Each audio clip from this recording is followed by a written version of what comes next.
সমুদ্র তার ঢেউয়ের মতোই চলমান আমার ভাবনাগুলো। প্রতিটি ঢেউ যেন বলছে, থেমো না, যাও, সামনে যাও, অজানার পথে। নীল জলরাশির এই বিশালতা আমার ছোট অস্তিত্বকে প্রশ্ন করে, তুমি কে? আমি শুধু হাসি, কারণ আমি জানি আমি তো চলার পথেই নিজেকে খুঁজে ফিরি।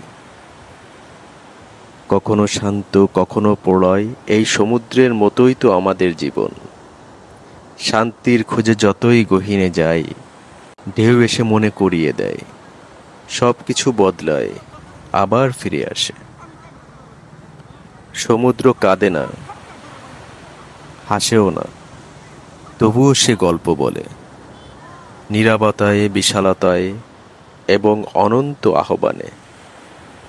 তাই আমি থামি না, আমি চলি এই অসীমের টানে, আমার গন্তব্যের দিকে।